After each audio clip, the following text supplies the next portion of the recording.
ब्राह्मण, क्षत्रिय और वैश्य की सेवा करना ये शूद्र का कर्तव्य है। एक चीफ मिनिस्टर बोलता है, इस देश का एक चीफ मिनिस्टर ये भाषा बोलता है, उसको निकाल दो। एक सेकंड खड़गे जी, फेडरल स्ट्रक्चर को झूठ अनपार्लियामेंट्री है। अरे तुम चुन के आओ सर, मेरा दावा है ये लोग ठहर के चुन के आने दो सब। राष्ट्रपति जी के अभिभाषण पर मैं अपने 4 शब्द रखना चाहता हूं। जो पहली बार उन्होंने इस हाउस में आके जॉइंट सेशन को एड्रेस किया और ये भी चुनाव से पहले उन्होंने सारी बातें कही और ये बहुत ही उनका जो बजट है उसको मैं उनका जो अभिभाषण है उनको स्वागत करता हूं और उसमें जो कमियां हैं मैं आपके सामने बोलने की कोशिश करता हूं। आप उतने ही संयम से और बीजेपी सरकार भी उतने ही संयम से सुनेंगे, ये मेरी आशा है। सर, मोदी जी के जो 10 वर्ष के कार्यकाल में उनके कुछ सवाल भी थे कि किस ढंग से पहले की सरकार काम नहीं की, इस अर्थ में भी शब्द थे, और ये सरकार कितनी अच्छी काम की इसका भी विवरण उन्होंने दिया था। लेकिन मैं यहाँ से शुरू करता हूँ। ये हिमांशु वाजपेयी एक कवि है, उन्होंने कुछ कहा था, उन लाइनों को मैं पढ़ता हूँ। न खाता न बही है, न खाता न बही है, जो तुम बोले वही सही है। न्यूज़ ये छप रही है, सब कुछ बिल्कुल सही है। सच पर एफआईआर क्यों, सच पर एफआईआर क्यों, रासू की मार क्यों, झूठ की जय जयकार क्यों, निष्ठुर है सरकार क्यों, मगर मेरे शहर के लोग, देश के लोग ये सवाल मुझसे पूछ रहे हैं।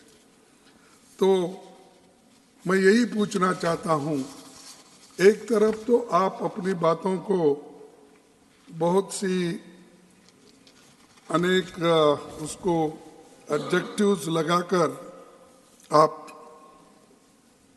बोले, यहाँ सही है कि हर सरकार अपनी बात को राष्ट्रपति के माध्यम से कहलाते हैं, लेकिन इस राष्ट्र के जो निर्माता है उनको कभी भी हम नहीं भूलना चाहिए और समृद्धि के इस राह पर जाने के लिए सबको मिलके काम करना है। लेकिन सबसे जो लोग देश के लोगों को ऊपर लाने की कोशिश करते हैं, वो सबसे बड़े उसमें शिक्षा है।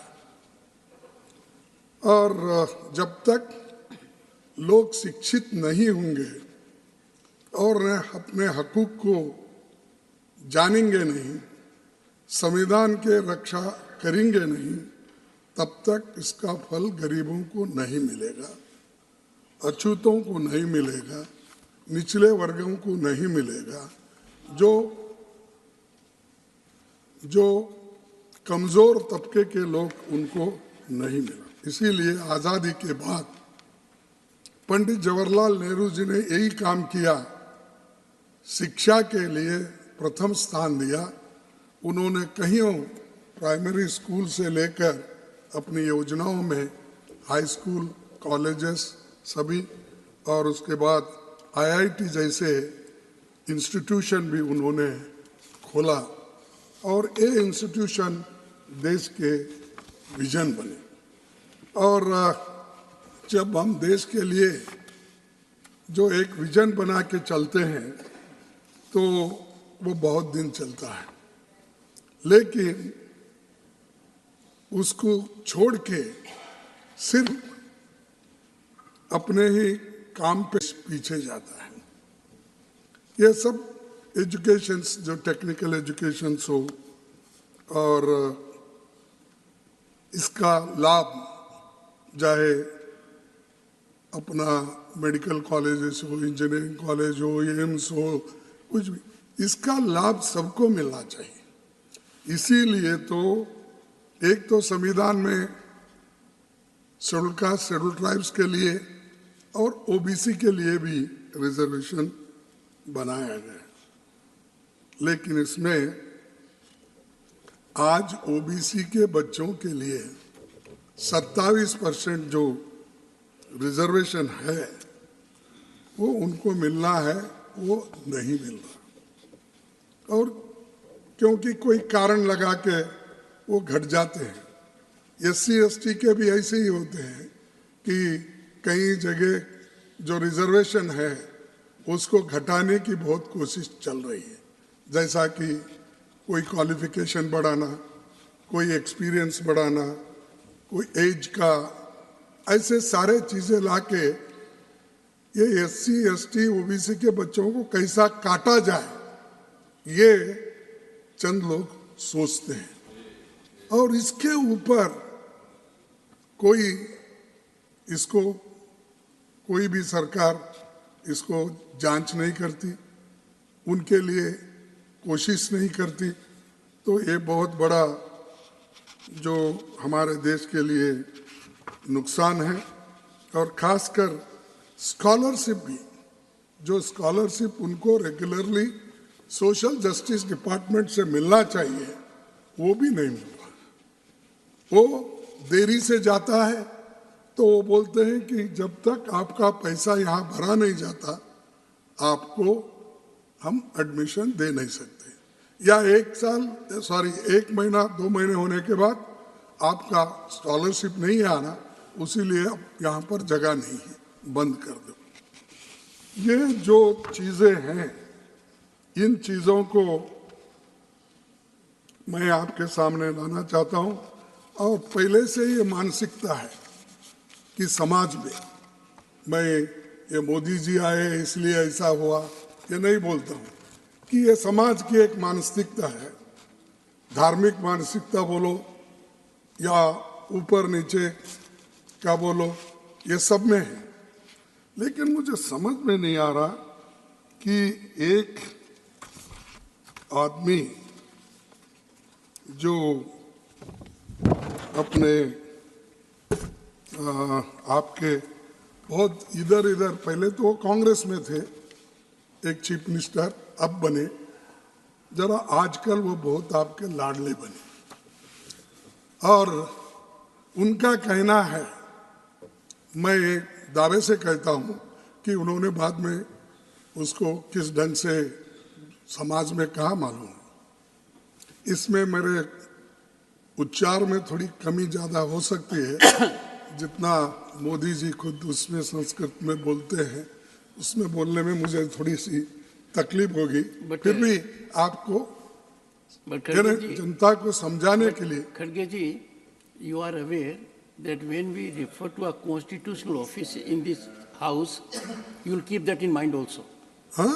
You will keep in mind the rule that how and under what circumstances we raise issues about a constitutional office holder. Keep that in mind. अरे मेरे सिखाने की जरूरत नहीं साहब, मैं 11 साल किया हूँ, तो ठीक है साहब। हाँ, please bear that in mind. कृषि गोरक्ष वाणिज्यम वैश्य कर्म स्वभावजम परिचर्यात्मक कर्म शूद्र स्थापी शूद्र सयापी स्वभावजम।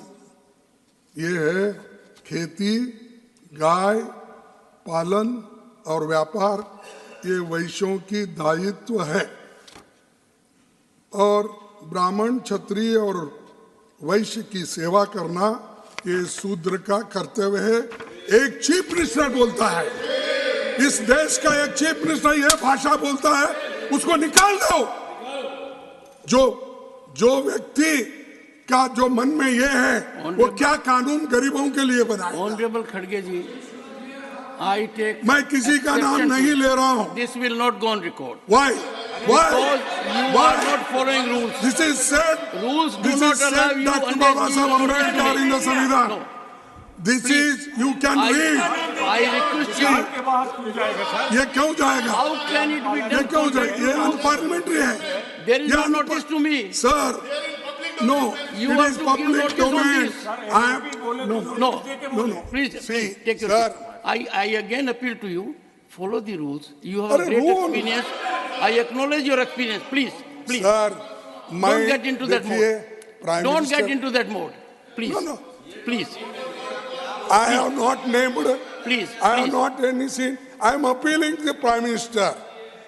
How you have kept such people in your party, and that too, you know that you are claiming that social justice I will bring. सबको न्याय मिलेगा, सबका विकास होगा, सबको यही रखने का है। यही आपके मानसिकता है आपके लोगों की। अगर ये है तो आप बोलिए कैसा ये शेड्यूल कास्ट के लोग पढ़ेंगे, कैसा सूत्र में आप भी आते साहब। आप तो अबो नहीं, आप ना क्षत्रिय है ना वैश्य है ना ब्राह्मण है, अब आप भी। This will not go on record. Go ahead. Why? Tell me why, sir. Yes. Is it? No. It's a good question. It's a good question. I'll respond. Rules do not permit it. As simple as that. Please continue. Does he need your support? He is leader of the opposition. He doesn't need your support. Come on. Khadge ji, Yes. keep your flock in order. Huh? Let them take their seat and you speak.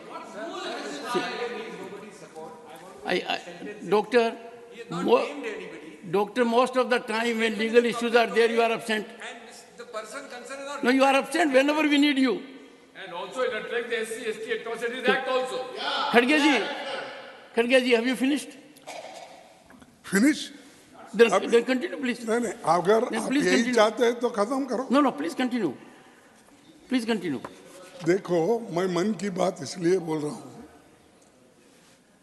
ये दर्द होता है हमको। ऐसे लोग जब अधिकार में होते हैं, कुर्सी पे बैठ के ऐसी बात करते हैं, और आज भी संविधान लागू होने के बाद, आज़ादी मिलने के बाद और आज़ादी के 75 अपने 78 ईयर्स होने के बाद और 75 वर्ष संविधान को इम्प्लीमेंट करने के बाद भी अगर ये मानसिकता लोगों में है तो शूद्र लोग कैसा आगे आएंगे आप बता दीजिए आप। तो ऐसा ही होता है यूनिवर्सिटीज में, ऐसा ही होता है हाई प्रोफाइल स्कूल्स कॉलेजेस में। क्यों नहीं लेते उनको एडमिशन? क्यों नहीं देते? पैसा नहीं रहता। लेकिन हम खोलते जा रहे बड़े बड़े स्कूल, खोलिए, अच्छी बात है, लेकिन इनको भी दो ना। इनको ये मत बोलो तुम्हारी सिर्फ आपका काम सिर्फ सेवा करना है, आपका काम दूसरा नहीं है, आप पढ़ नहीं सकते, लिख नहीं सकते, लड़ नहीं सकते देश के लिए। आप गुत्ता लिया, कॉन्ट्रैक्ट लिया, दूसरों को भी उसमें मिलाइए। और आज मैं आपसे यही पूछने के लिए यहाँ पर, क्योंकि प्राइम मिनिस्टर भी है, वो सोचेंगे इसके बारे में, कम से कम बाद में तो अपने चीफ मिनिस्टरों को बुला के ये कहेंगे भाई ऐसी बात मत करो, मेरी तो बदनामी हो गई, लेकिन तुम क्या है बोले तो जनता के आंखों से गिर जाएंगे। दूसरी बात, स्किल डेवलपमेंट ग्रेजुएट्स। सर 222 में सरकारी आंकड़ों के हिसाब से बेरोजगारी 13.4% और फीमेल ग्रेजुएट्स उनकी संख्या वो 20.6% हो जाती है। अगर एजेंसियों के आंकड़े देखें तो स्थिति और भी खतरनाक है। यह है बेरोजगारी के कारण लोग लिखे पढ़े रहे तो भी युवाओं को आज नौकरी नहीं मिल रही। एम्प्लॉयमेंट का बहुत बड़ा मुद्दा है, बेरोजगारी का बहुत बड़ा मुद्दा है। इसके तरफ आप ध्यान देना चाहिए था। उसमें क्या है बताइए आप? उसके विषय में कुछ नहीं। अब युवाओं को तो आप आकर्षित करते हो अपने भाषणों से, ये सब यहाँ जाओ, फॉरेन जाओ, कहीं कहीं जाते ना, हर जगह जाते हैं तो उनको बोल के अपने भाषणों से तो आकर्षित, लेकिन वो पाप बेचारा भूखे पेट से क्या सुनेंगे आपका बात? पेट भूखा है उसका, बेरोजगारी है, वो क्या सुनेगा? तो ये बेरोजगारी के लिए आपने क्या किया, ये हमारा सवाल है। लेकिन उसमें कोई जिक्र नहीं है उसमें।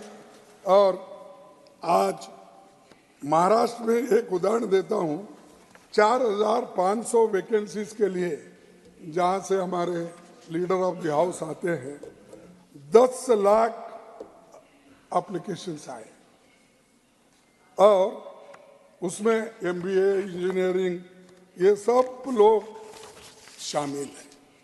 तो आप देखिए कितना हम रोज पर रोज कमजोर बनते जा रहे हैं। और दूसरा, आप देखे होंगे, प्राइम मिनिस्टर भी देखे होंगे, खासकर हमारे बीजेपी के प्रेसिडेंट, उनके स्टेट से और हिमाचल प्रदेश से, हरियाणा से, यूपी के बॉर्डर के लोग, बहुत लोग मिलिट्री में जाते हैं, फौज में जाते हैं। तो इजराइल के एक एजेंसी ने जब एप्लीकेशन बुलाए तो हमारा युवा कहता है यहाँ बेरोजगार रहने से अच्छा है मैं इजराइल में काम करते हुए मरना पसंद करूंगा। यहाँ का युवा कैसा बोलता है? और जहाँ बमबारी हो रही वहां जाने को तैयार है। यूपी का कहता है, वो ये कहता है अगर मुझे यहाँ अच्छी तनख्वाह वाली नौकरी मिल जाए तो कभी इजराइल नहीं जाऊंगा। ये मैं नहीं कह रहा, जनता कह रही, युवा कह रहे हैं। तो आप इनकी जो बात करते हैं, आज पब्लिक सेक्टर्स भी आप खत्म कर रहे हैं।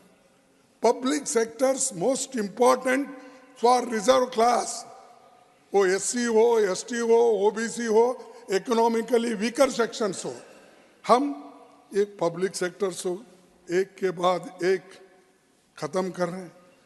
उससे नौकरियां भी खत्म हो रही। सरकार में कम से कम सब मिला के मैं बोलता हूँ, चाहे वो रेलवे के हो, चाहे वो पोस्ट ऑफिस के हो, चाहे पुलिस के हो, चाहे केंद्रीय विद्यालय के हो, चाहे सेंट्रल यूनिवर्सिटी के हो, ये सभी मिलाए तो aided institutions plus government institutions आज नियरली 30 लाख वैकेंसीज हैं। तो आप 10-12 हजार को रिक्रूट करते हैं और उसका एप्लीकेशन हमारे प्राइम मिनिस्टर के हाथ से दिलाते हैं। वो तो रूटीन कोर्स है, कोई अंडर सेक्रेटरी भी दे सकता है, डिप्टी सेक्रेटरी। लेकिन 2-4 बार देखा मैं कि वो हमारे प्रधानमंत्री जी के हाथ से दे रहे नौकरियां देना है तो एक बार इसकी मुहिम करो, 30 लाख लोगों को भर्ती करो, जितना चाहे उतना सर्टिफिकेट बांटो। हम उस कहेंगे भाई ये ठीक है इतना, लेकिन 30-30 लाख वैकेंसी खाली और हम उसको उधर नजरअंदाज हम कर रहे हैं। और दूसरी चीज, अब एम्स में भी खाली है बहुत से। मैं पूरा अगर बोलते जाऊं बहुत लंबा हो जाएगा, इसीलिए परसेंटेज बोलूंगा। आज एम्स की वैकेंसी रेट 41% है और 20 में 7 अस्पताल में स्टाफ की कमी है। आपने बोला कि हमने एम्स करा और दूसरे इंस्टीट्यूशंस, हॉस्पिटल्स, वो ये बहुत लंबी चौड़ी अपने भाषण में उन्होंने कहा, लेकिन मैं पूछना चाहता हूं, जहां जरूरी है आप क्यों नहीं देते? मैं बोला कि आर्टिकल 371J ये स्पेशल आर्टिकल सिर्फ हैदराबाद कर्नाटक के लिए लागू है, और वो आखिरी अमेंडमेंट हमने लाया था, जो हमने कोशिश की, सब लोग सपोर्ट किए, उसमें जेटली भी थे, बीएसपी था, सब पार्टी के लोग यूनानिमसली उस अमेंडमेंट को सपोर्ट किए। मैं उसका याद करता हूं।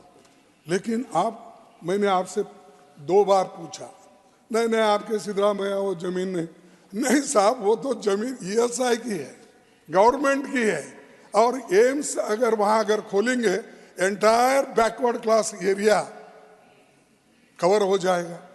लेकिन आपने उसको इंटरेस्ट नहीं लिया। आप ऊपर से तो देखे होंगे, क्योंकि आपकी विमान 1-2 बार वहीं से आ गई, और परसों भी आप 15 दिन पहले वहाँ उतरे गुलबर्गे में अपनी कॉन्स्टिट्यूंसी में। खैर अभी मेरी कॉन्स्टिट्यूंसी नहीं रही, वो आपकी कॉन्स्टिट्यूंसी रही है, वहाँ उतरे, लेकिन कोई फायदा नहीं। उसमें रेलवे वो भी रुक गए काम, एम्स बनाने के रुक गए। बात तो बहुत से भाषणों में आते हैं, लेकिन ये चीज़ हमारे पास नहीं हो रही है। इसके लिए भी मैं आपसे निवेदन करता हूँ कि देख लीजिए इधर।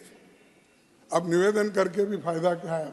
आखिरी स्टेज में देखेंगे कल क्या होगा, और उसके बाद में बात करूँ। लेकिन ये याद दिला रहा हूँ, पिछले की बातें भी याद दिला रहा हूँ, आगे आने वाली सरकार को भी, कोई भी हो, हम आओ आप आओ, कोई भी आओ, उनको भी ये रास्ता है कि सोचने का कि बैकवर्ड एरिया में किन किन चीज़ों को आज क्या बोले, नहीं प्लीज कंटिन्यू।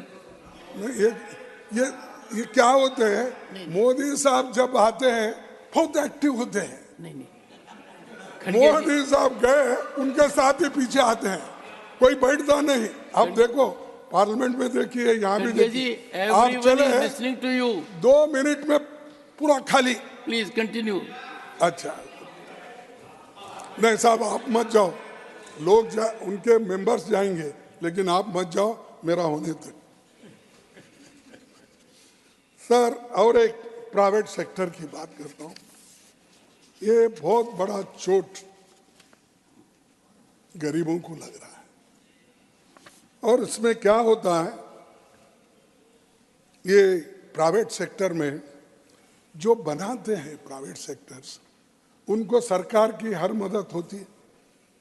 सरकार जमीन देती है, लाइट देती है, पानी देती है, लेकिन हमारे रूल्स और रेगुलेशन को वो मानते नहीं, क्योंकि अब प्राइवेट सेक्टर से ही देश बना है, ऐसी कल्पना चंद लोगों की।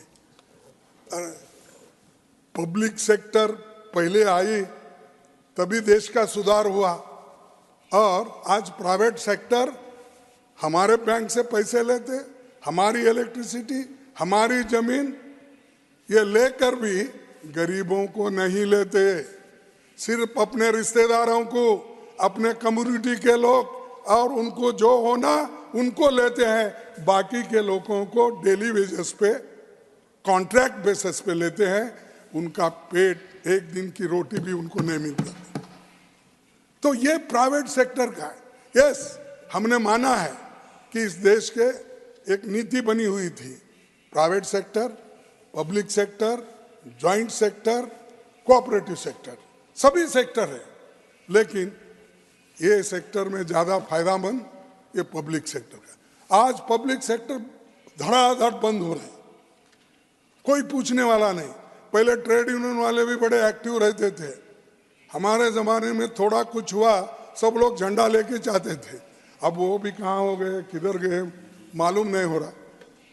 तो इसलिए ये प्राइवेट सेक्टर को आप जो ज्यादा जोर दे रहे हैं, उसके बजाय पब्लिक सेक्टर को आप जोड़ दीजिए, पब्लिक सेक्टर को मदद कीजिए और उसको जिंदा कीजिए, रिजिन्यूएट कीजिए। उसमें कुछ कमियां हैं तो आप उसको इंटेलिजेंट लोगों को डाल के उसको बढ़ाइए, उसके बजाय ख़त्म मत करो। अगर मेरे को क्या बोलते वो, अगर खांसी आई और इसको क्या बोलते जुकाम आया, कुछ आया, तो जुकाम आया इसलिए नाक काट लो, ऐसा होता है? उसको दवा ढूंढो साहब। पब्लिक सेक्टर्स ये गरीबों के लिए और देश के लिए भी अच्छा है। तो ये मैं इस बार कहना चाहता हूँ। और उसके बारे में भी कुछ नहीं बताया गया। और अग्निपथ योजना, ये बहुत आपका प्रिय योजना है और ये योजना आपने किया 4 साल के लिए, लेकिन लोग ये समझे जैसा कि हर जगह स्टाइफंड्री के बाद वो परमानेंट हो जाते हैं, वैसा ही इसमें जो अग्निवीर का जो योजना है, इस 4 साल की नौकरी के बाद हम मिलिट्री में जाएंगे, भरी जवानी में जाते हैं। पहले कहा कि एक बात आ गई, 100 लोगों में से 25 लोगों को ड्रॉप किया जाएगा, 75 लोगों को उसमें शामिल किया जाएगा। लेकिन आज स्थिति क्या है कि आप 75 लोगों को ड्रॉप कर रहे हैं, 25 लोगों को ले रहे हैं। और मैं ऑथेंटिक बोल रहा हूं, चाहे अभी बाहर आया कि नहीं स्टेटमेंट, हाल ही में जनरल MM नरवणे ने बताया कि अग्निवीर स्कीम सिर्फ आर्मी के लिए आने थी और उसमें 75 रिटेंशन और 25 रिलीज पॉलिसी का प्लान था। लेकिन बिना किसी से बात किए, सलाह किए, मोदी जी ने एक स्कीम एयरफोर्स और नेवी पर लागू की और इसमें 25% रिटेंशन हुआ, 75% रिलीज पॉलिसी का रूल बना है। आप बोलिए ये तो मेरा नहीं, वहाँ काम जो करते थे, वहाँ जो जनरल थे, वैसे लोग बोल रहे हैं।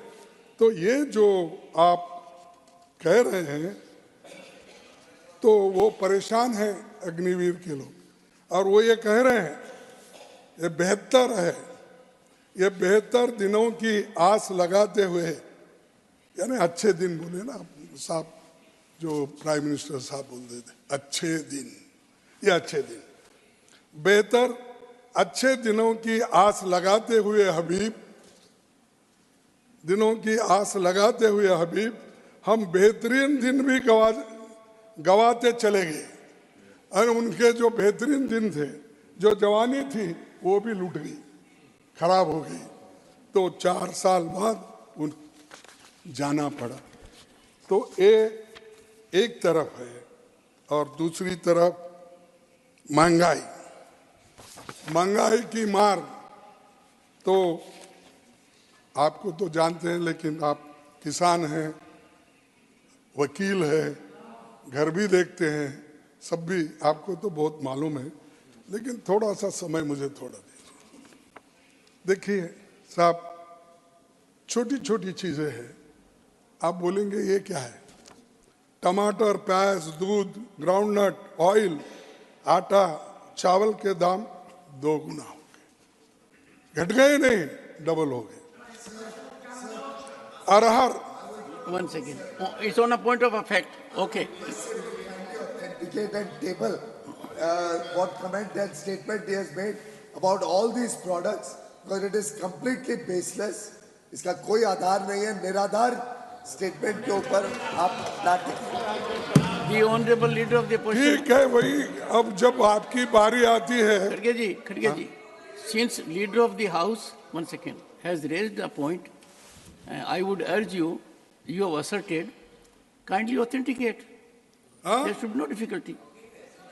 देखो भाई, आप बाजार में गए तो मालूम होता, एक बार तो दिल्ली की सरकार प्याज के लिए उसको खींचा गया, हराया खड़गे गया। जी, तो मैं आपके सामने ला रहा हूं, प्लीज ऑथेंटिकेट द असर्शन अरे- you are making with respect to the issues raised by leader of the house. चलेंगे साहब, मैं और गोयल साहब बाजार में जाएंगे, वहां से दोनों ऑथेंटिकेट करके लाएंगे। This may be done during course of the ठीक day. है।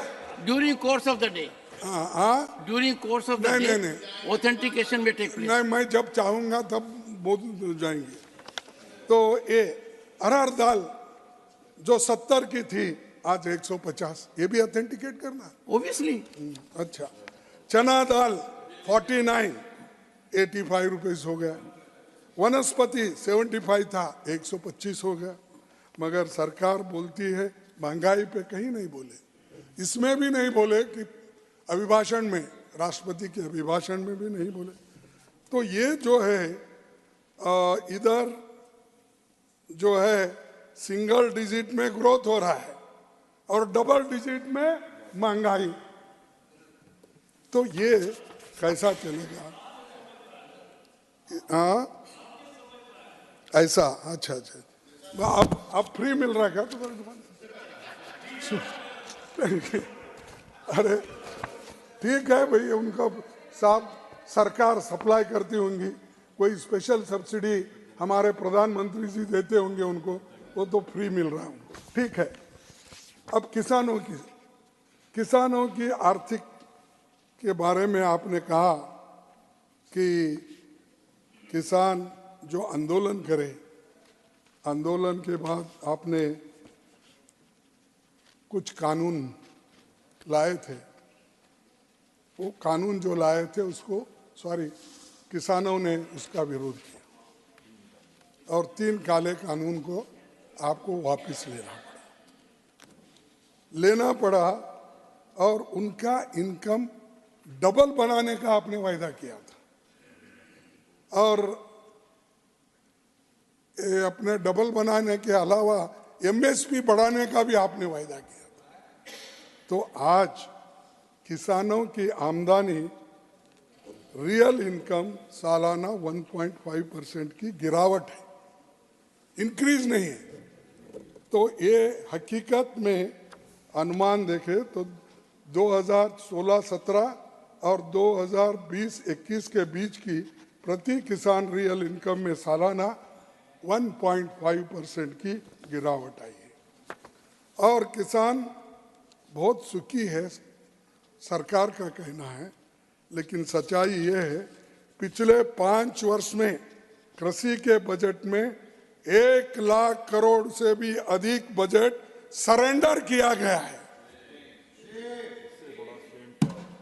1 लाख से भी अधिक। और किसान रेल, उसको भी बोले कि पीएम साहब बोले कि किसानों को काया क्लब गारंटी बताते हैं, उसमें कितनी यानी माल कितना ढुलाई हुआ, लेके गए, कितना फायदा मिला, ये सब बातें वो करते हैं। वो सब कौन?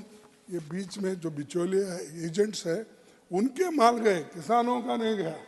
वो जो खरीदे हैं वो डालते, उन्होंने गया, फायदा तो उनको हुआ। छोटे मोटे लोगों को चलो एक्सप्रेस में पैसेंजर में उसमें या स्लो पैसेंजर्स उसमें डाल के अगर एक मार्केट से दूसरे मार्केट में अगर किसानों को ले जाने के लिए इजाज़त देते तो हम कहते उनका फायदा हुआ। लेकिन इसका दूसरा एक योजना आपका ये भी फेल हुआ। 21-22 तक पीएम फसल बीमा योजना में कुल 2,761 करोड़ रुपए पेंडिंग क्लेम्स में बकाया है। और ये जो होता है हमारे पास भी पहले था ये। और देखिए, ये सिर्फ एजेंट्स को फायदा होता है। जो लोग इसके एजेंट्स है बीमा योजना के, ये लोग क्या करते हैं कि उसमें 100 कंडीशन डाल देते हैं ताकि उसको कुछ मिलना ही नहीं। वो इंस्टॉलमेंट भर देता है, बाद में अगर क्लेम करने गया तो उसको बोलते हैं इसमें नहीं बैठता, इसमें ये कमी है, ये कमी है, ये कमी है। और उसमें काट छाट के देने की कोशिश करते हैं, या तो साहब ये भी लाइक नहीं आपको? नहीं, all I am telling is time was 27 minutes. 27? It is now 36. It's 1 hour Extended. 42 minutes, sir. Okay, और extended. एलओपी बोल रहे हैं तो 1 hour 42 मिनट के अंदर ही अभी पार्टी Okay, fine. नहीं, इतना गुस्सा क्यों, सब नाराज मैं नहीं? कहाँ गुस्सा कर रहा हूँ, देखिए।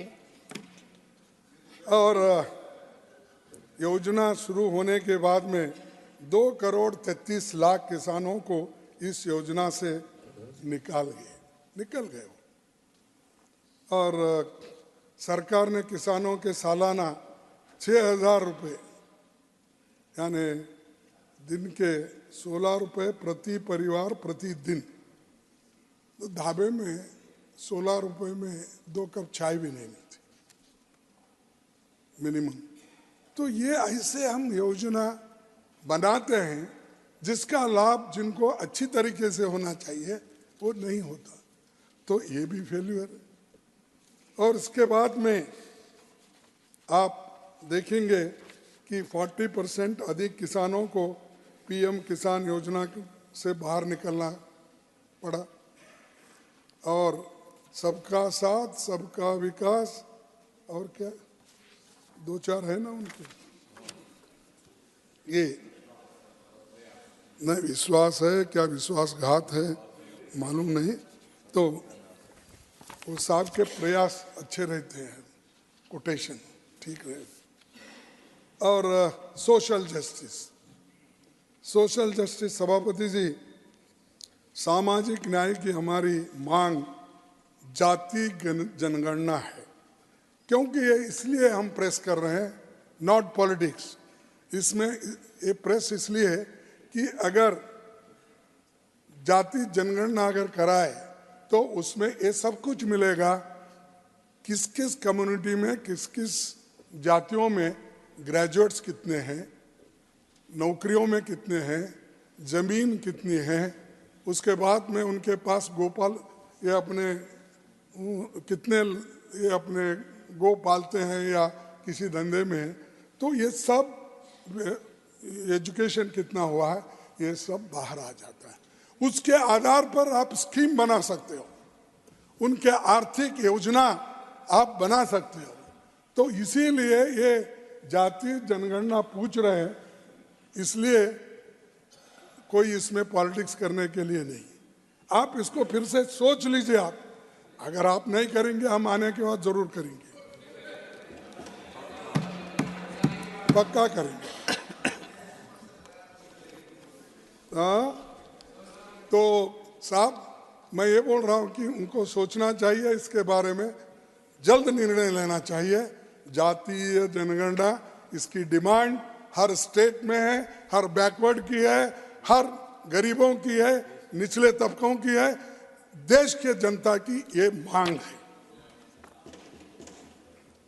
और जो सामाजिक न्याय में विश्वास रखते हैं वो जरूर इसको मानेंगे। अगर और ये एक्सरे मिलता है इकोनॉमिक, और अब हम तो सब इतना कुछ कर रहे हैं इनकम बढ़ाने के लिए, वेलफेयर के लिए, ये सारी चीजें कर रहे हैं। तो एक बहुत बड़ा जाति जनगणना का लाभ ये सबको होगा और सभी लोग इससे फायदे में रहेंगे। दूसरी एक चीज सर, ये शेड्यूल कास्ट के ऊपर इतना अन्याय होता है, फिर उसको मुझे ये भी मालूम है, मैं कॉन्शियस हूँ, वही निकाल के 10-20 साल के आंकड़े, तुम्हारी सरकार क्या की, 70 साल में क्या हुआ, तुम कहाँ थे, यही बात आएंगे। लेकिन फिर भी मैं बोलना चाहता हूँ, क्या है सर, इस देश में हर 2 घंटे में SC/ST समुदाय के 5 लोग अपराध का शिकार क्यों होते हैं? 2 घंटे में 5 लोग। और महिला 2022 में महिलाओं की लेबर फोर्स में भागीदारी 23.7% और महिलाओं की देश में भागीदारी 50% है। तो हम चाहते हैं कि उन्हें लेबर फोर्स में भी 50% हिस्सा मिलना चाहिए, उसके लिए पूरी कोशिश करना चाहिए। विभिन्न क्षेत्रों में महिलाओं के ऊपर अत्याचार होता है, और आपको तो मालूम है कुश्ती खेलने में जो क्या ओलंपिक में जो मेडल जीत के लोग आए थे उनको न्याय नहीं मिला, और जो अपराधी था उसको सभी लोग प्रोटेक्ट करते गए। उस वक्त प्रधानमंत्री जी भी बात नहीं करे, वो अपना पूरा मुंह बंद कर लेके बैठे। अरे ऐसे वक्त ही नहीं बात करते जब शेड्यूल कास्ट के ऊपर अन्याय होता है, ओबीसी के ऊपर अन्याय होता है, महिलाओं के अत्याचार पर कोई बात कुछ वो नहीं करते। बाकी को उनके जो विशेष विषय है जिस पे वो बोलना चाहते हैं घंटों से बोलते हैं, लेकिन मणिपुर में दंगा जो होता है उसके बारे में एक लफ्ज भी नहीं कहते। इतनी अच्छी बात करते हैं दूसरे विषय पे, ये मणिपुर पे क्यों नहीं जाते, क्यों नहीं?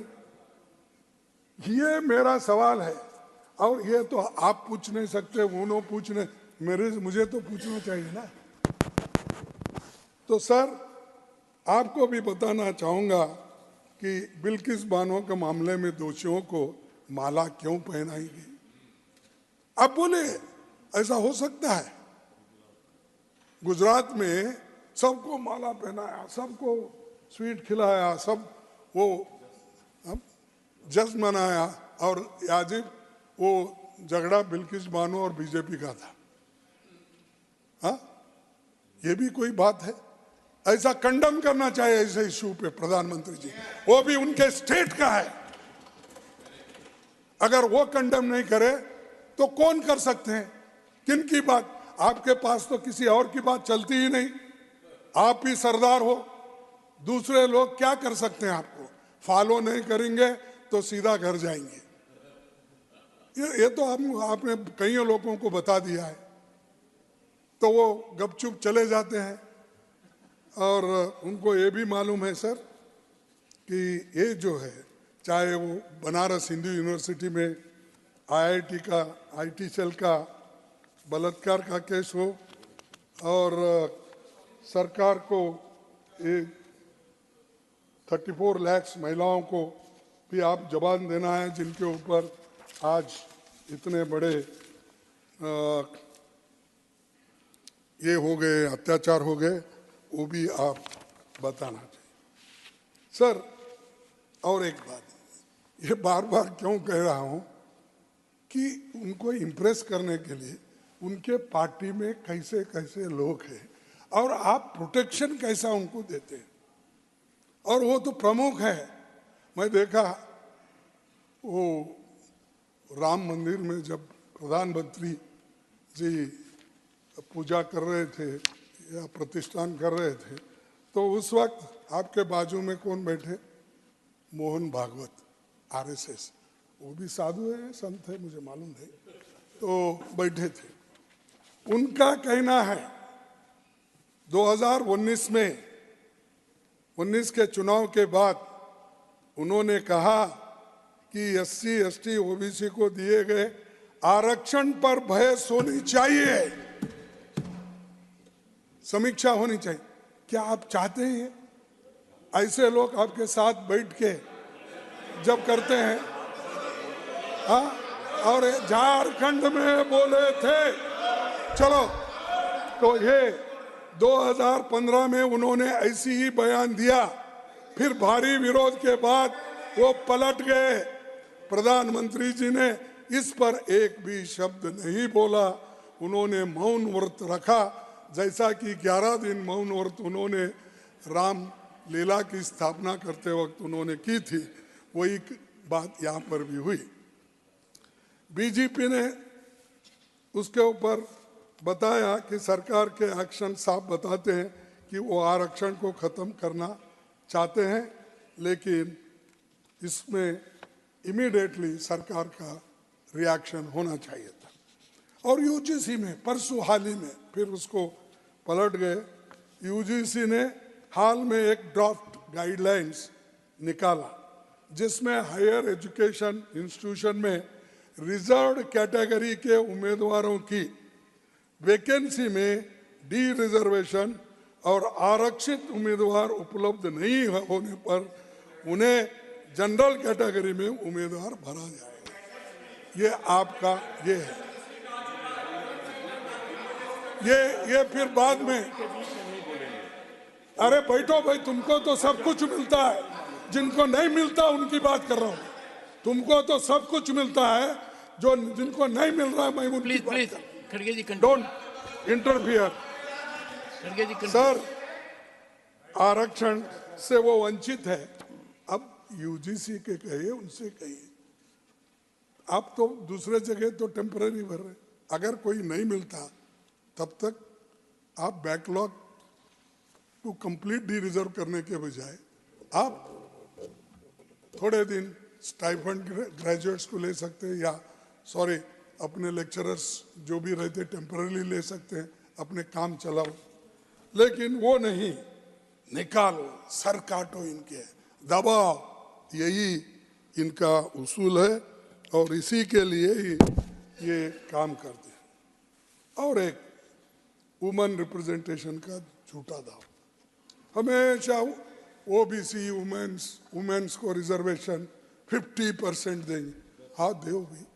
फिर परसों जब अपने सुप्रीम कोर्ट में एक पीआईएल दाखिल हुआ था, वो सुप्रीम कोर्ट ने जो आदेश दिया था जल्द से जल्द इसको होना चाहिए, फिर क्यों उसको आपने उसको काउंटर अफिडेविट डाला? लेना था। और लेकर आपका इतना बहुमत है, अब तो पहले 330 334 की, अब ने तो 400 पार हो रहा है।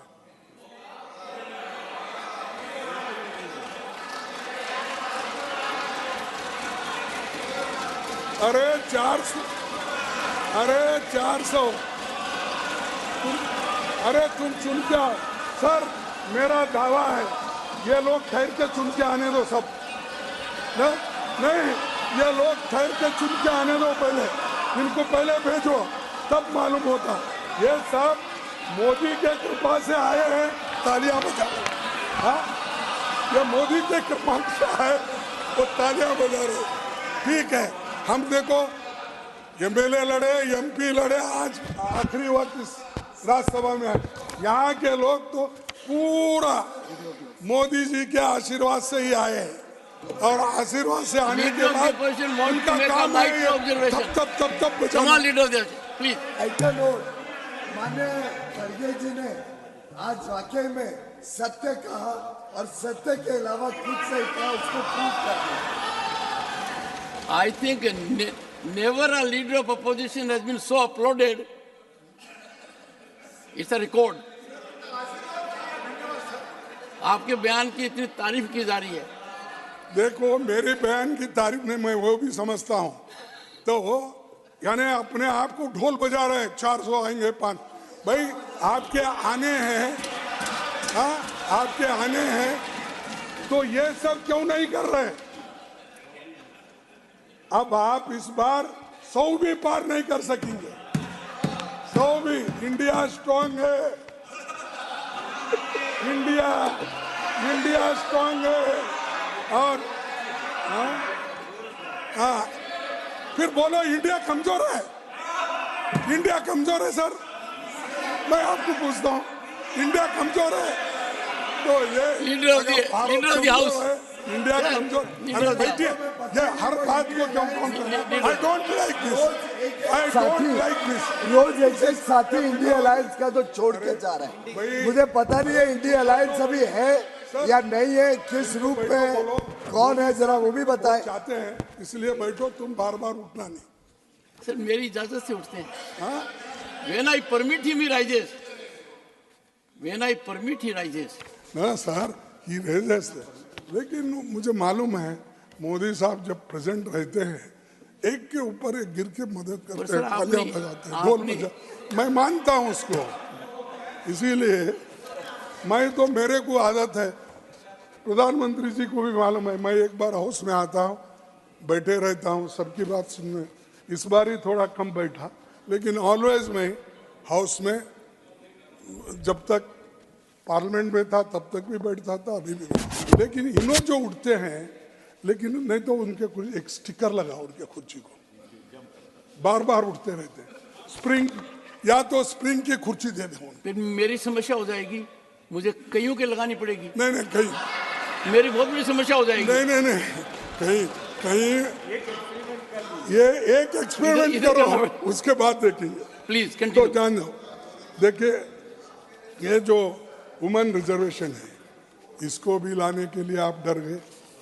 क्यों डर गए अब मुझे मालूम हो, क्योंकि आप नीति ही ऐसी है, ब्राह्मण क्षत्रिय वैश्य इनको ही देना हो, महिलाओं को भी नहीं।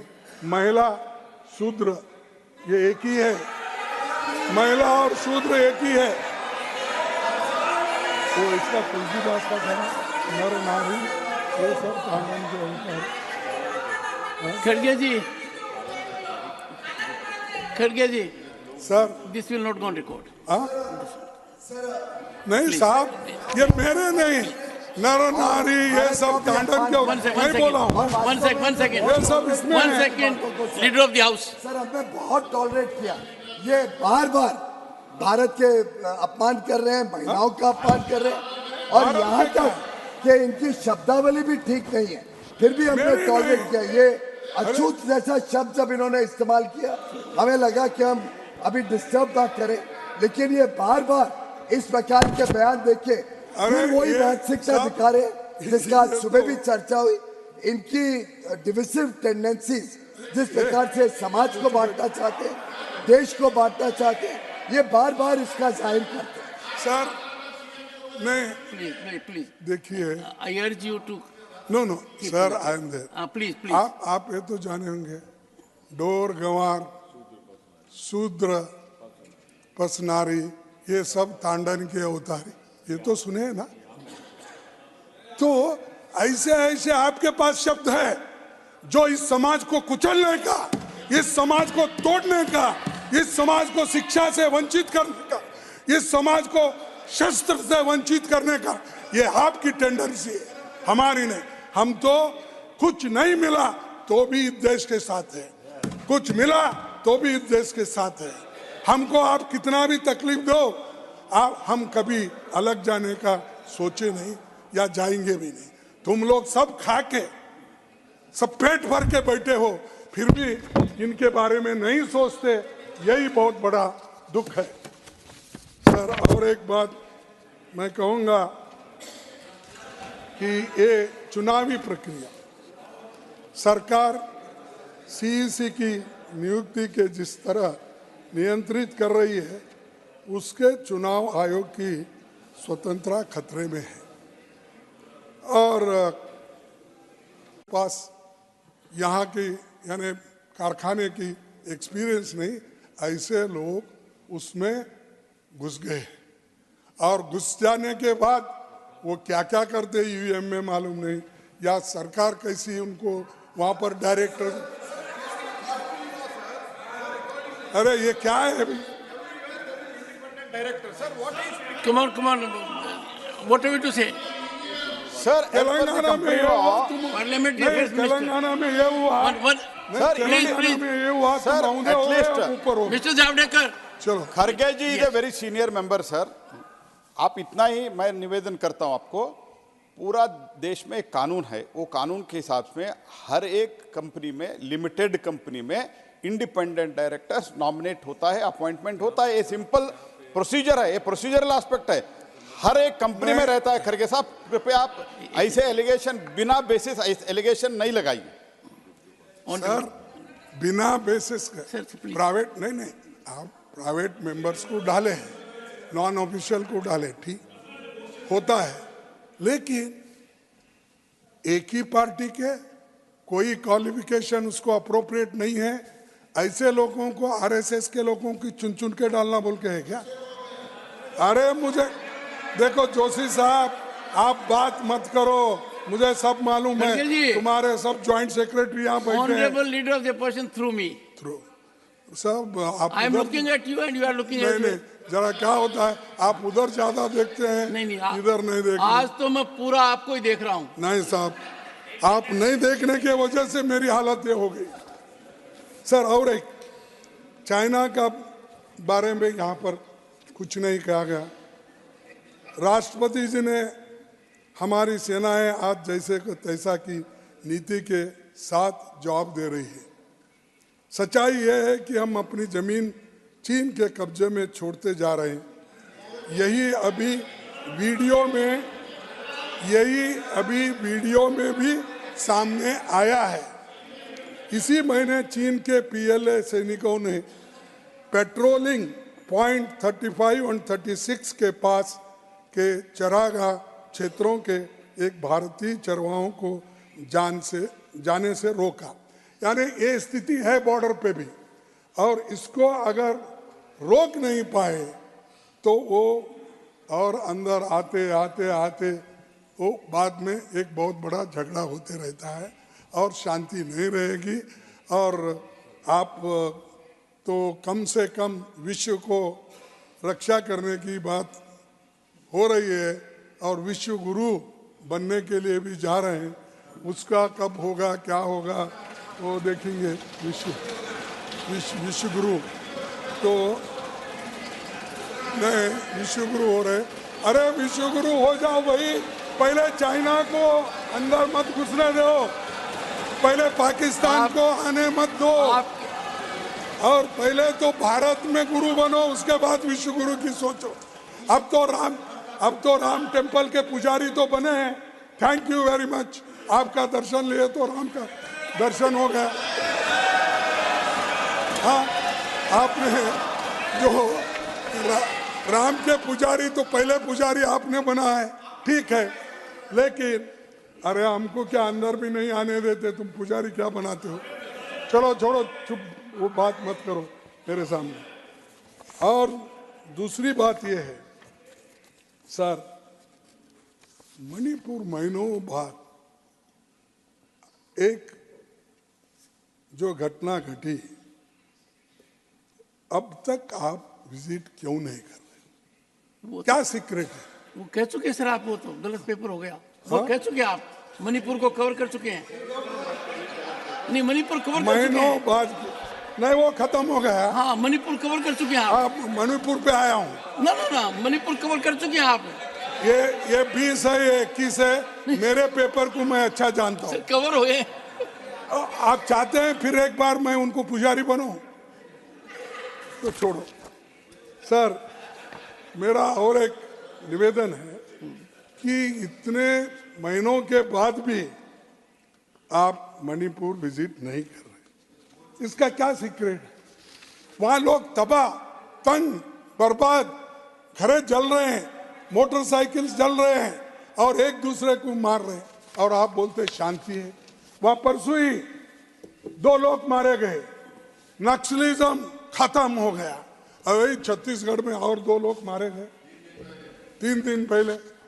बोलते एक होता है और उसका इतना जोर से डिफेंड करते हैं। मैं क्या बोलूं कि झूठ को भी सच बनाने का अगर कोई नेता है वो हमारे प्रधानमंत्री जी है।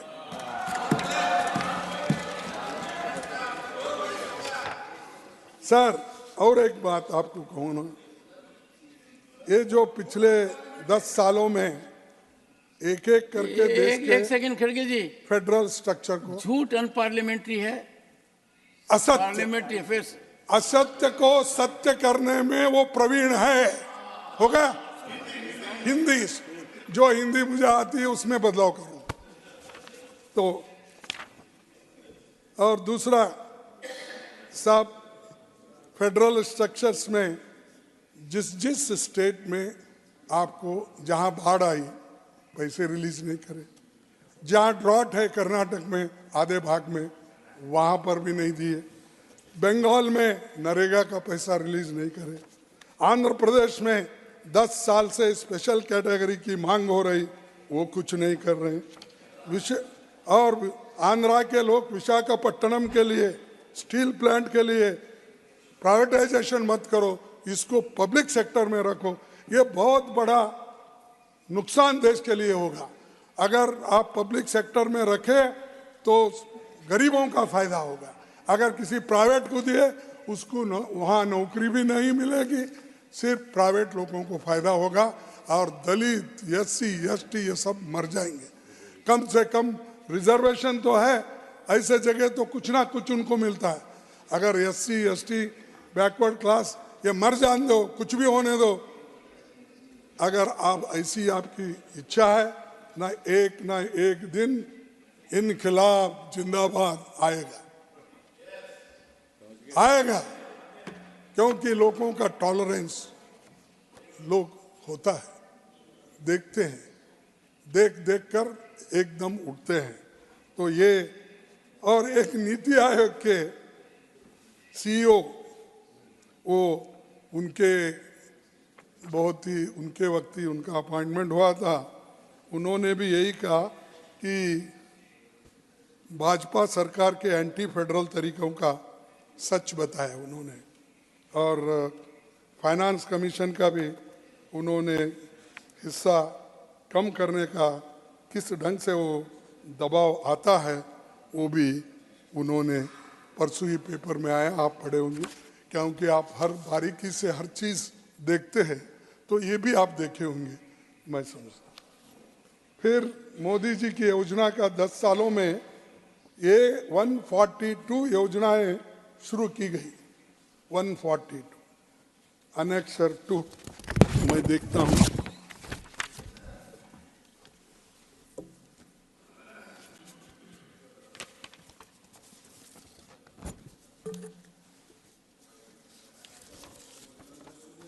सर हाँ,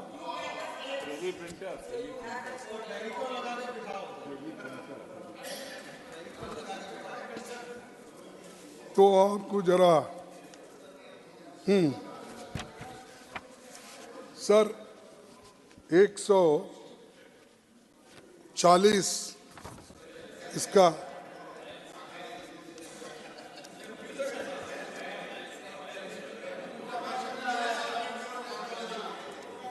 हाँ, प्रधानमंत्री जी द्वारा पिछले 10 वर्षों में लगभग 142 योजनाएं शुरू की गई। इनमें से लगभग 20 योजनाएं पीएम प्रीफिक्स के साथ है। जैसी उस वक्त बोलने में क्या तुम सो गए थे? मैं अब जाग रहा हूं, मैं बोल रहा हूं। चुप बैठ। Please please please. प्रधानमंत्री जी द्वारा पिछले 10 वर्षों में लगभग 142 योजनाओं की शुरुआत की गई। इनमें लगभग 20 योजनाओं में पीएम प्रीफिक्स के साथ है, जैसे कि पीएम किसान, पीएम आवास योजना, पीएम फसल बीमा योजना और भी पीएम है। और उसके बाद छोड़ो भाई, वन सेकेंड, अरे वो one please sir parliamentary affairs minister, yes प्लाजोसी जी। सर इनके प्रॉब्लम क्या है सर? सर इनके 10 वर्ष में पीएम शब्द लेके सारे पार्टी को और इनको मुखिया को भी एलर्जी था sir. They were allergic to the word PM, that's why they never used to keep the name of the PM. Only one family का नाम रखते थे। अभी हम पीएम रख रहे हैं, या पीएम के शब्द के ऊपर एलर्जी है क्या? पीएम देश का है साहब, इतने तो जानना चाहिए। सर ये तो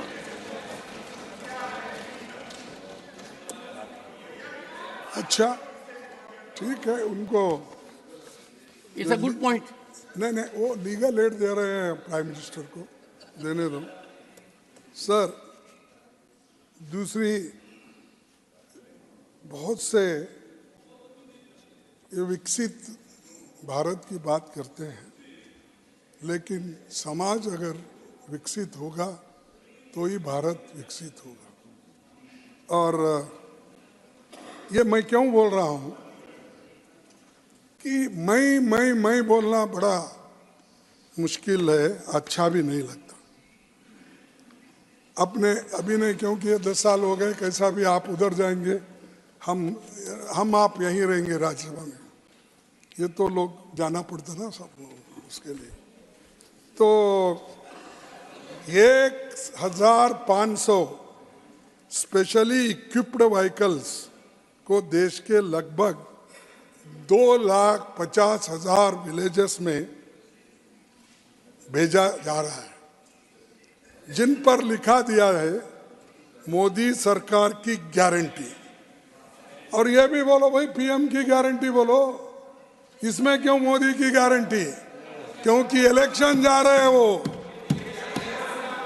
और मोदी सरकार की गारंटी। और सुनते जाओ, ये जो गाड़ियां जा रहे हैं उसके अलावा मोदी जी अपनी गारंटी बहुत बोले।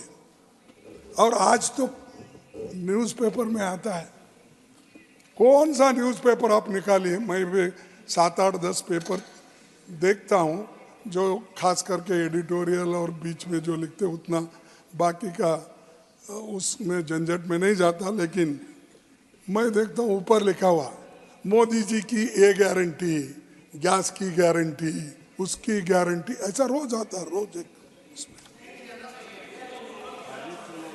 अरे भाई आपके पास खूब पैसे है, कितना करना करो, लेकिन कुछ होने वाला नहीं, इंडिया जीतेगा। सर मेरी गारंटी, अरे सुनो मोदी साहब क्या कहते वो तो सुनो। खड़गे जी, सर मोदी क्या कहते वो तो सुनो। मेरी गारंटी मेरी कड़ी मेहनत है, इनकी नहीं है, इनकी है। और दृढ़ता का प्रतिबिंब है, मोदी जी खुद के बारे में बताते हैं, ये उन्होंने कहा है, ये सभी पेपर में भी। मोदी जी कहते हैं जब भी उम्मीद खत्म होती है मोदी की गारंटी शुरू हो जाती है। हाँ, ये अरे सुनो। और मोदी जी ने कहा कि उनकी गारंटी का मतलब है कि वो अकेले ही उन्हें पूरा कर सकते हैं। अरे है क्या डेमोक्रेसी में तुम हो, एक अकेला इंसान प्रधानमंत्री, मैं बोल रहा, तुम ढोल बजा रहे हो।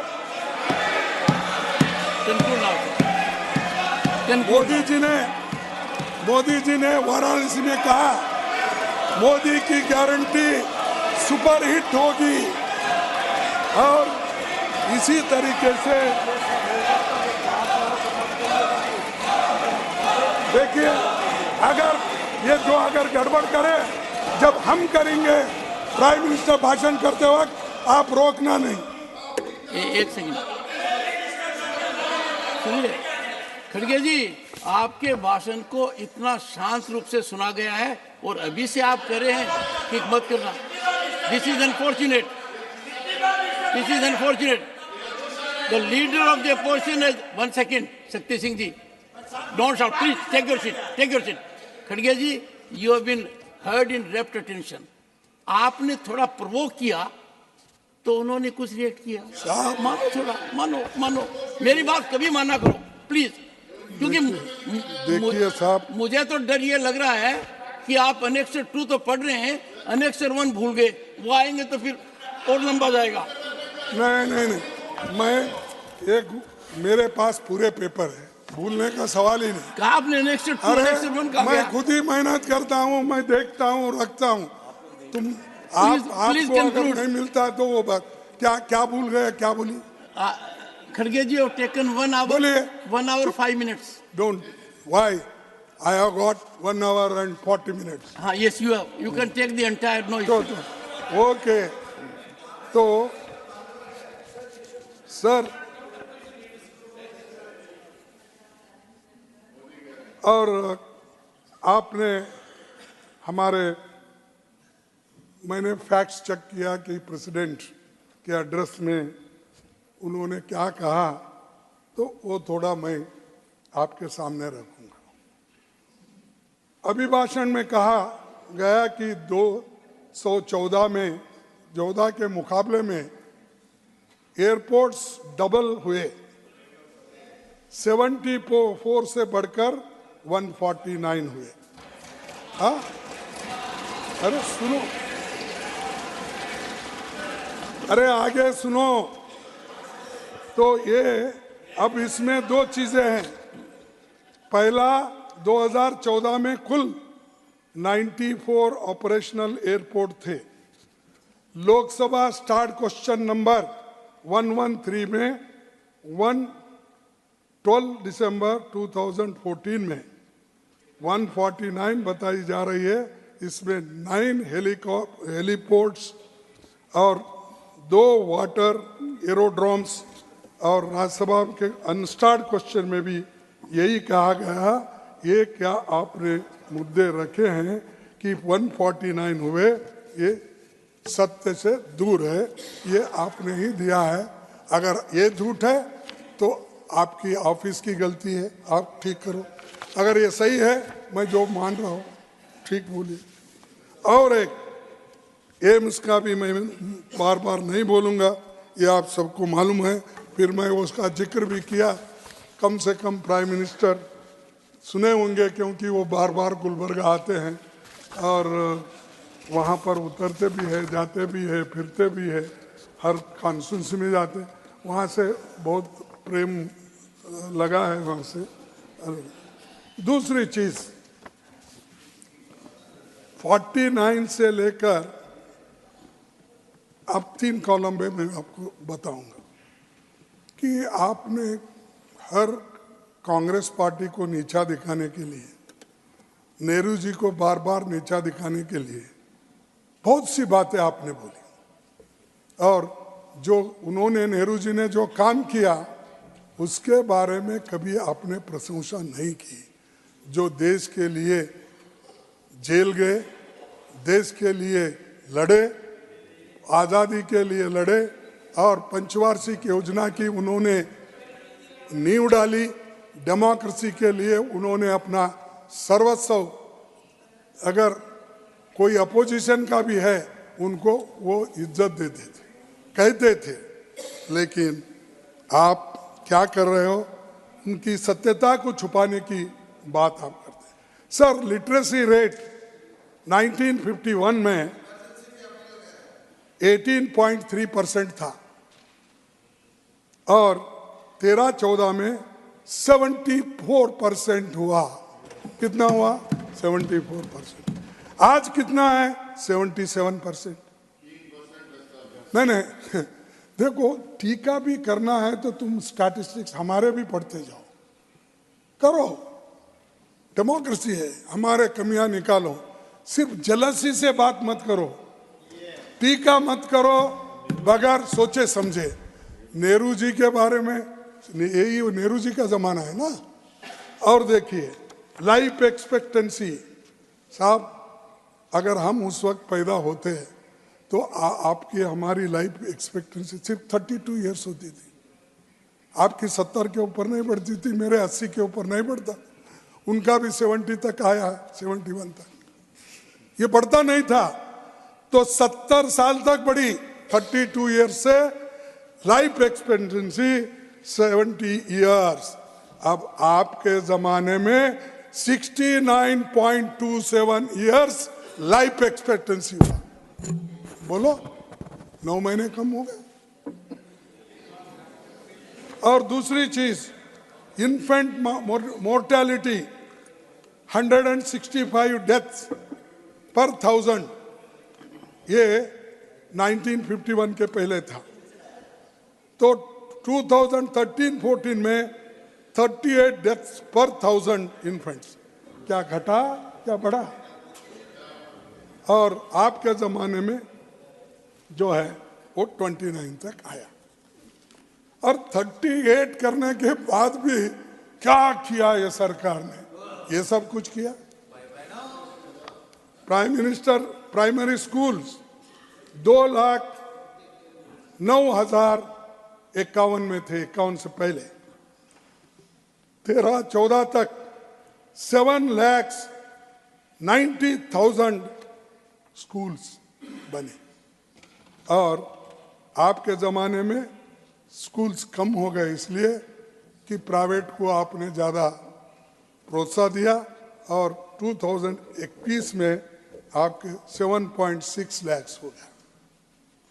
अपर प्राइमरी स्कूल्स 13,600 और 4,13,14 और 4,35,00,000 इन 2023 में हुआ। और secondary higher inter junior colleges 7,400 थे और हमारे ज़माने में 2,34,000 2014 में, अब 2,92,000। अब कॉलेजेस 630 थे देश में बिफोर 50 और आज 24 तक 36,639 कॉलेजेस, बड़ा घटा। सब आप तो जानते हैं, मैथमेटिक्स में भी आप बहुत होशियार हैं। और उसके बाद में अब 43,000 बन गए। Sub centre primary health centres 725 अब 1,77,000 2024 तक और 1,94,000 3 साल में एक नहीं 2023 का 1,94,000 पहले 1,77,000 मतलब तो इसका 1,500 2,000 कुछ बढ़ गए। नेट इरिगेटेड एरिया ये तो किसानों के लिए 2,10,000 हेक्टर पहले थी और हमारे ज़माने में 13-14 में 6,80,000 हेक्टर्स, बड़ा क्या घटा। फिर आपके ज़माने में 7 लाख हेक्टर बन गया। तो अरे आप कुछ नहीं किए, ये किए सो बता रहा हूं, और आप क्या किए वो भी बता रहा हूं। Percentage of rural house holds 2.2% और 83% 2014 में रूरल हाउस होल्ड। अब आपने 12% बढ़ाया, 99% 2019 में फिगर एज इट इज है। ये अपनी अचीवमेंट है, इसको भी आप कंडम करते हैं। अरे आंकड़े हैं, इसको मिटा नहीं सकते आप दूसरे चीजों को मिटा सकते हो लेकिन इन चीजों को तो नहीं मिटा। इसीलिए आप 2021 का सेंसस क्यों नहीं कर रहे? 2011 का है, 2021 का क्यों नहीं लाए? अगर लाए आपको मालूम होता कितने लिटरेट है, कितने हम आगे आए हैं, कितने ग्रोथ है, ये सारी चीजें आपको मालूम हो जाएंगी।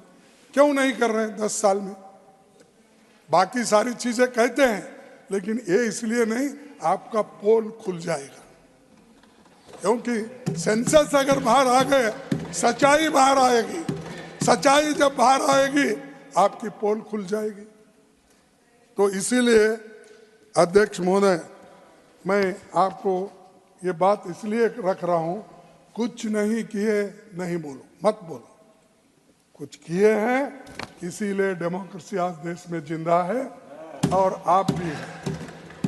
नहीं तो डेमोक्रेसी को बर्बाद करने के लोग बहुत थे आपके पास, सब ब्रिटिशरों के पास चले गए थे नौकरी के लिए।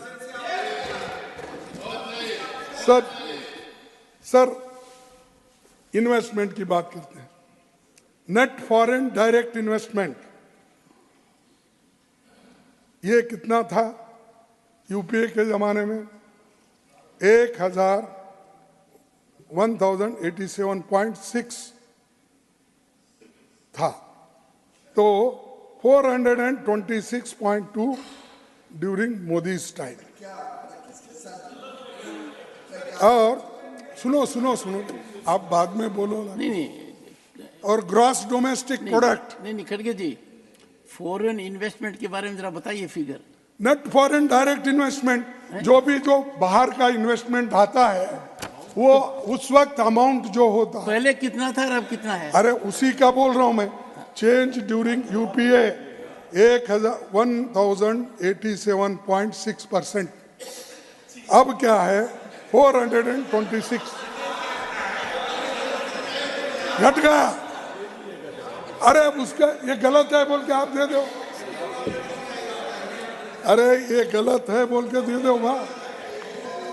दूसरा gross domestic product 302.3%, 142%। Per capita GDP 244.7, अब 119। ये जो आंकड़े हैं आप देख सकते हैं और मैं आपके सामने ही रख रहा हूं। ये रख देना सर, ठीक आपका रहेगा। नहीं ये रखूंगा, ठीक रहेगा, रख देना। यही क्यों सारे चीजें रख देते हाँ हैं, बिल्कुल ठीक है। एक ही क्यों? हाँ। कार्रवाई का हिस्सा बनना।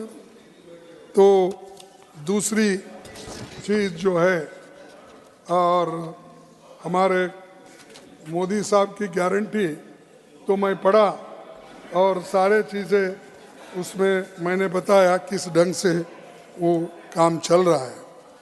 और एक आखिरी दो चीज़ें मैं बताऊंगा। पॉलिटिकल अपोजिशन, अब क्या है, अपोजिशन पार्टी को देखते ही ये सरकार को एलर्जी, जिसको देखे उसको अंदर डालो, ईडी, इनकम टैक्स, और जिसको डालो उसको अंदर लाओ और वॉशिंग मशीन में डालो, वो क्लीन हो जाता है, क्लीन हो जाता। राज्यसभा में लाओ क्लीन।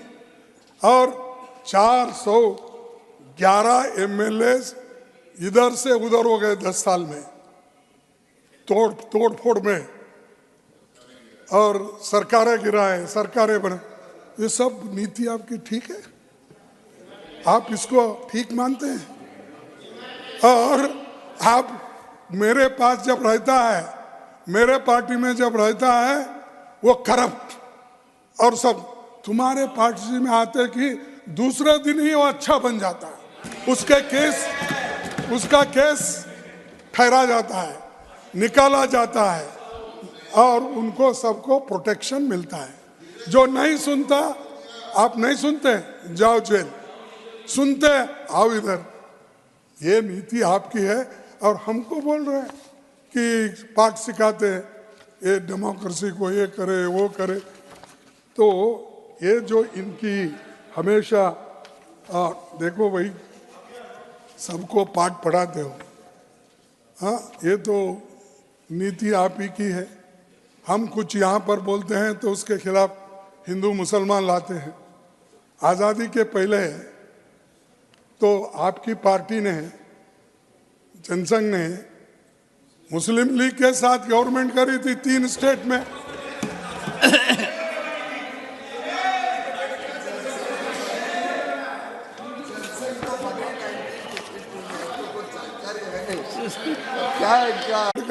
खड़गे जी और प्लीज, उनके जो दूसरे किताब है वो भी पढ़ो, मालूम होता है। Please please. हाँ यस, मैं आप इतना बड़ा शरीर है, मैं उधर देख रहा हूँ, वो मेरे जैसे पतले हैं, उधर देख रहा हूँ। सर, नेहरू जी के संग्रहालय का नाम बदलने का क्या जरूरी था?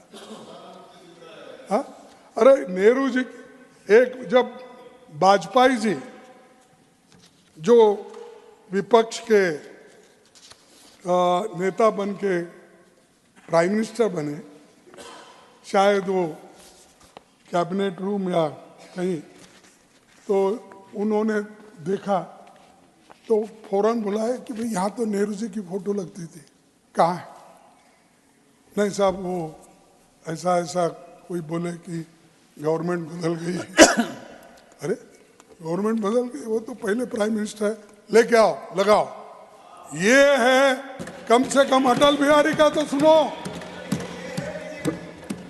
ये बीजेपी नहीं है, बीजेपी है तोड़फोड़ सरकार। खड़गे जी, हाँ, तो ये है कि ये, अरे जब सर मैं आपको बोलूं, कईयों बार जब अदानी साहब और अटल बिहारी साहब गुलबर्गा आते थे, हम रूम छोड़ के वेकेट करके उनको देते थे, हालांकि हम मिनिस्टर थे इलेक्शन के वजह। तो क्योंकि हमारे दोस्त उसमें थे, थोड़े पहले से क्लासमेट्स हुए थे, आके रिक्वेस्ट करते थे, सर तो तुम्हारा घर है, आप घर को जाओ, ये ऐवान शाही छोड़ दो। हम किसी को उस चंद्रशेखर का भी है, चंद्रशेखर का यहाँ उनके हाँ वह नीरज है, उठ उठ के बहुत बात करते हैं। उनके पिताजी को, मेरे को सब अरेस्ट करे थे 1971 में, 70 में, जब वीरेंद्र पाटिल वहाँ पर हमारे घर के बाजू में ही रहते वीरेंद्र पाटिल, उन्होंने हमको अरेस्ट करा था। उन्होंने 4 बार आए, कौन, चंद्रशेखर जी, चंद्रशेखर, मोहन धारिया, कृष्णाकांत, अर्जुन अरोरा, ये सब लोग प्रचार के लिए निकले। तो आज अरे ऐसा हम मिलजुल के बहुत से चीजें काम करते थे। यहाँ सब दुश्मनी से, हर चीज दुश्मनी से। अगर ऐसा देश अगर चलाने की कोशिश करे, ये रियली एक बहुत बड़ा देश के लिए और डेमोक्रेसी के लिए ठीक नहीं है। और दूसरी चीज, इस सदन को प्रोटेक्ट करने में भी आप फेल हो गए। जो डेमोक्रेसी को, ये तो टेम्पल है ना लोकशाही का, इसको भी प्रोटेक्ट करने में आप फेल हो गए। और जो लोग पकड़े गए, सर मैं बताता हूं कि हमको जो इंफॉर्मेशन पकड़े गए, उन्होंने एफिडेविट दिया कि हमको इलेक्ट्रिक ये लगा के, मार के, धमका के हमको कहने लगा रहे हैं कि फलाना फलाना पार्टी का नाम लो। सदन में जो कूदे थे वो उन लोगों के बारे में उन्होंने तो अब एफिडेविट भी दिया है। तो ये है सदन की सुरक्षा। ये जो जनता से चुन के आते हैं, उनकी सुरक्षा के लिए ऐसी ये ऐसा होता है। तो आप याद रखिए, किस किस को आप ये बनाना चाहते, बलि का बकरा। तो आप दूसरी चीज, आपको मैं ज़्यादा नहीं कहना चाहता, जो कुछ कहा हूँ और उसका उत्तर हमारे प्रधानमंत्री जी देंगे। खास करके मेरे पहले पन्नों से जो हमने लिया, रिजर्वेशन का, उसके बाद किसानों का, इन्फ्लेशन का, अनएम्प्लॉयमेंट का, इसके बारे में तो ज़रूर वो बोलेंगे। और उसके बाद मैं आखिरी में ये भी कहता हूँ कि झारखंड की स्थिति क्या होगी। झारखंड में एक को तो तुम बुला के ईडी के केस में उसको अरेस्ट कर दिया। अरेस्ट करने के बाद वो रिजाइन करे, गवर्नर के पास गए और उन्होंने अपना राजीनामा दिया, राजीनामा एक्सेप्ट हुआ। अगर राजीनामा एक्सेप्ट होने के बाद 43 लोग लाइन में बस में बैठे हुए थे, उनके सिग्नेचर लेकर उनको दिया, तब उन्होंने ये भी नामांकित किया कि फलाना फलाना चंपा सूरन उसको लीडर बनाइए हमारे पार्टी की तरफ से। तो वो आदिवासी नेता देने के बाद भी वहाँ के गवर्नर बोले मैं इसके ऊपर सोचता हूँ, और वहाँ पर तुमको संख्या बल रही। तो वो वहाँ पर बैठे हुए थे कार में सॉरी बस में, तो संख्या बल। दूसरे दिन फिर वो जाके मिले, इतनी संख्या है हमारे पास। तो उनको बोले ठीक है, तो कल 12:30 बजे आप वोट ले लो। 12:30 बजे उनको बोले, फिर बोले कि विश्वास मत, मैं आपको डेट देता हूं 8-10 दिन में। तो ये अपोजिशन के लिए। और आप क्या कर रहे हैं? नीतीश साहब बिहार में राजीनामा दिए, 15 मिनट में राजीनामा स्वीकार हुआ। उनको वोट लेने की, शपथ लेने की टाइम भी दी गई और उन्होंने उसी वक्त अपना कैबिनेट भी फॉर्म किया। अरे आधा घंटे में एक का काम सब होता है, और यहाँ मेजॉरिटी रहते हुए एक ही पार्टी की, एक ही महागठबंधन की, उनको ऐसा करते। Is it this democracy sir? Is it this democracy? उसको, और ये भी ट्राइबल का आदमी है, लेने दिया सो वाला ट्राइबल, ले अब जो वोट लिया वो भी ट्राइबल।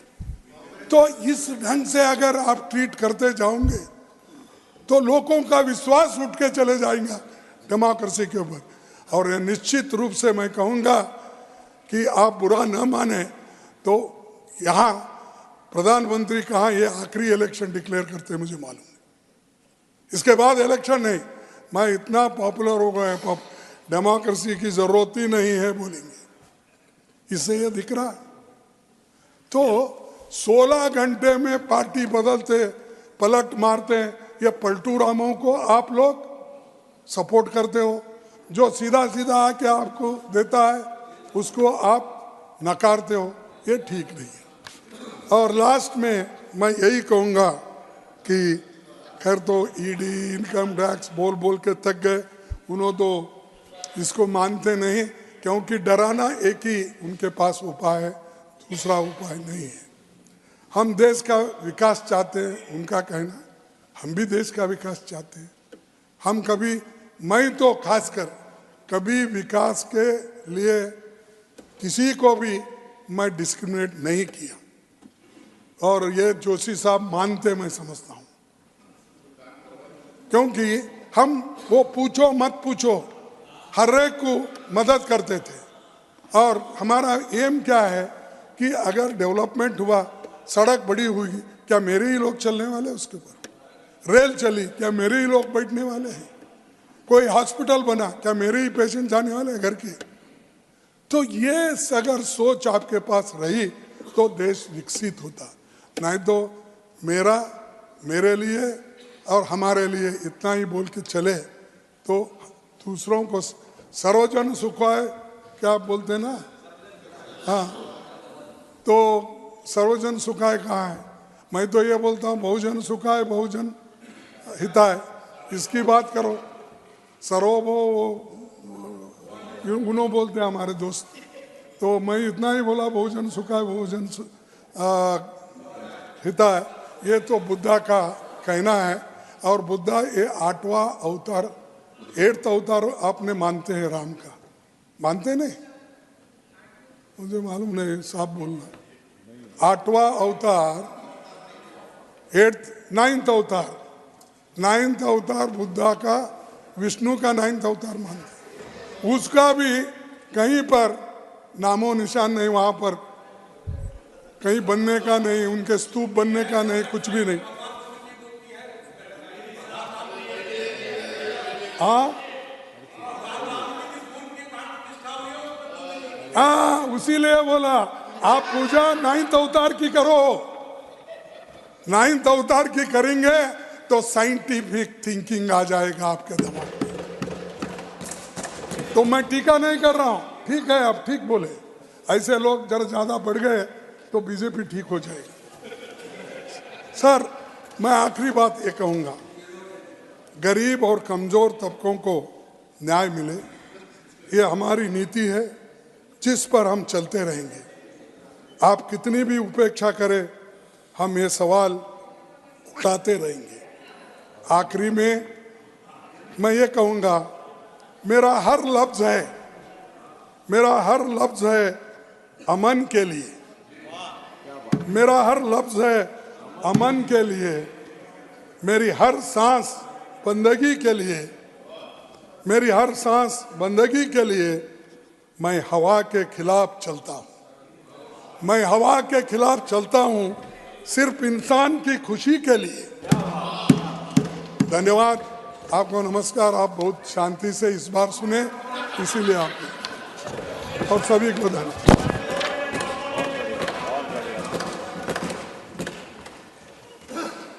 श्री है।